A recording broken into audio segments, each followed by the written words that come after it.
The jungle of Karun breathed like a living thing, wet, warm, and watchful. Every leaf glittered with bioluminescent spores, drifting like ghostly embers in the dusk. The alphas of the Karun pride stood in a grim semicircle, their spears leveled, tips humming with charged venom. At their feet lay a cub. He was small, his fur matted dark with blood, his chest rising and shallow, on ebon spasms. This was sacred ground. No outsider had ever stepped beneath the colossal spine tree and lived.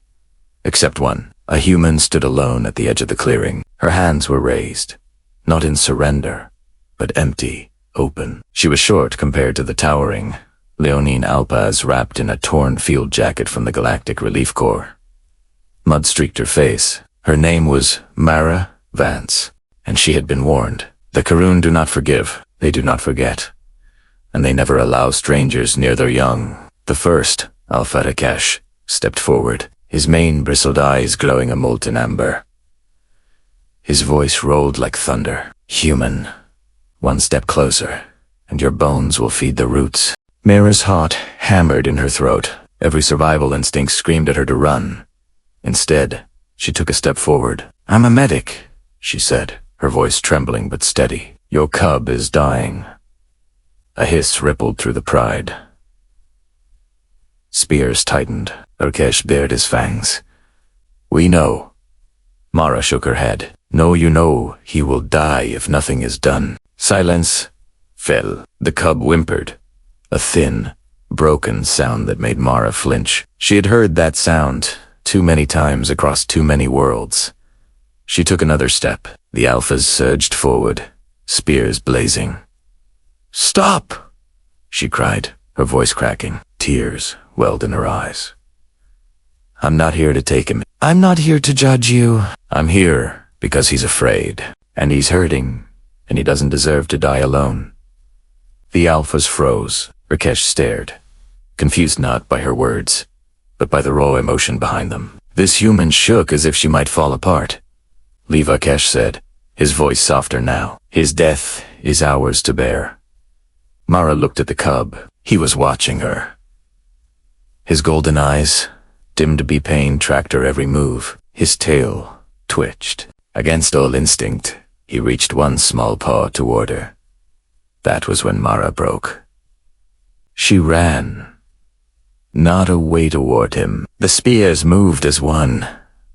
Rakesh roared. Kilmera slid to her knees beside the cub, hands already glowing as her med gel activated. A spear tip halted less than an inch from her skull. She ignored it. "Oh, sweetheart," she whispered, cupping the cub's head. "I've got you." Her scanner flickered to life.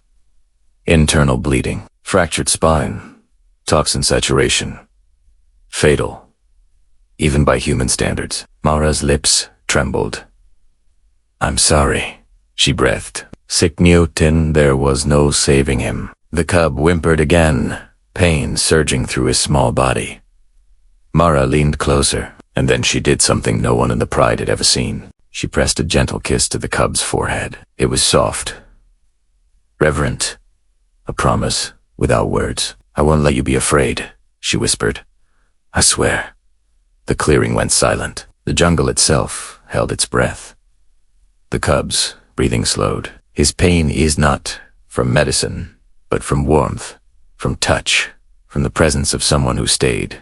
Mara cradled his head, humming a broken lullaby from Earth. The cub's eyes fluttered, then closed.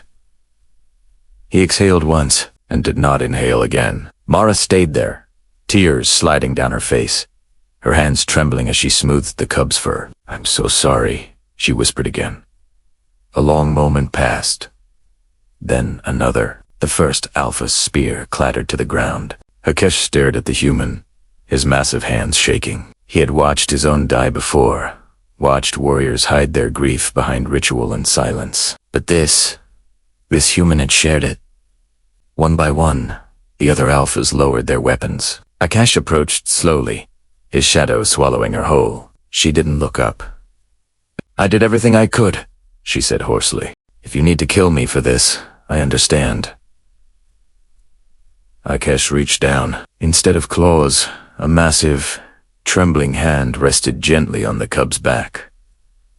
The alpha bowed his head. "You stayed," he said quietly. "When death came, you stayed."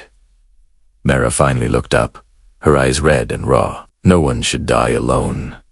A deep, shuddering sound escaped Herkesh's chest, not a roar. "Ah, Sob." He straightened and turned to the pride.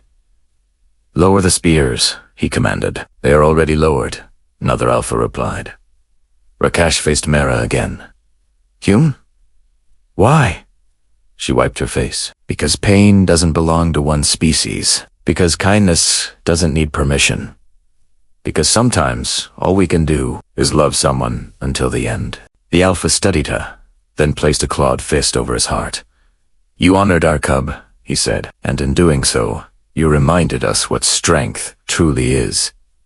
The jungle breathed again. The spores flared bright, like stars, and across the pride of Karun, a story spread of the day a human faced death, not with weapons, but with compassion. And the alphas never forgot. Thank you for watching. If this story moved you, don't forget to like and subscribe for more.